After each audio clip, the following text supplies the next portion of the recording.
Hello everyone, welcome back to Great Learning 365. Hope you all are doing good. Here I come with a new video. In today's video, we are looking at creating a drop-down list that is dynamic. That can be expanded or contracted depending on changes to the data source, right? Or in very simple words, I can say if we want to use more than one drop-down list in Excel, such that the items available in the second drop-down list are dependent on the selection made in the first drop-down list. That's called dependent drop-down list. So without wasting any time, let's jump on it and see how to create the dependent drop-down list. So I have this data here. This is very simple data. The reason behind creating the simple data will be easy for you guys to understand, right?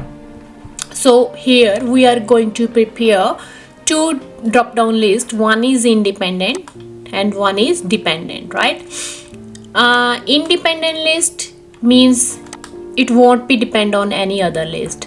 Dependent, it will be dependent on the other source of data, right? So independent drop-down list, if you want to learn about the drop-down list, then I have given the link in the description, so you can go and check that link and then learn from there how to create the simple drop-down list, right? So here we are going to create the independent list.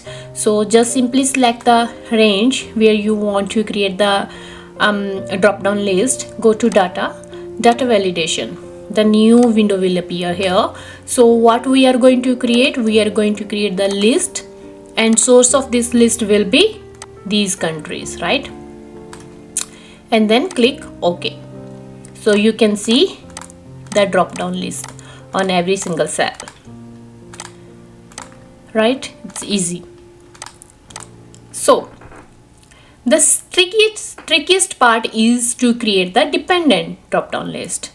So we are going to create the dependent drop-down list based on this list. How to do that one?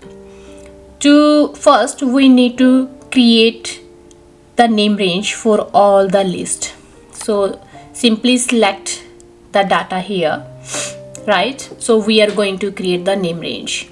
So select the data and then go to Formula tab, and then you can see Create from Selection. Just click here, and then the new window will pop up here. And so we will create a name range based on the top row, right? Now you will think, why it's only the top row? Because the top row has the headings, right? So click OK. So now if you want to check, we have 4 lists here. In other way, you can check from here.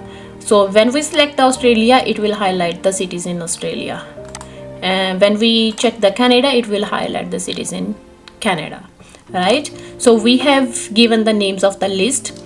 Now what we need to do, just simply select the range, go to data, go to data validation. Again we are going to create list, select list. So instead of selecting the data range, we are what will be our source? Our source will be is equal to indirectly related to this field, right? So indirect related to this field. Close this one.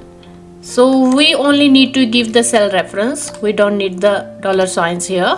Click OK, right? So this is Australia. Now in this drop down list, it should give only Australian cities here. So select this one. You can see it's only Australian cities here.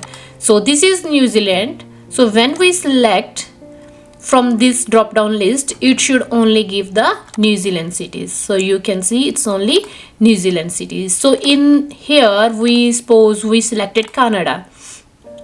Now it should only give the Canadian cities, right? In this way, we can create the dependent drop-down list.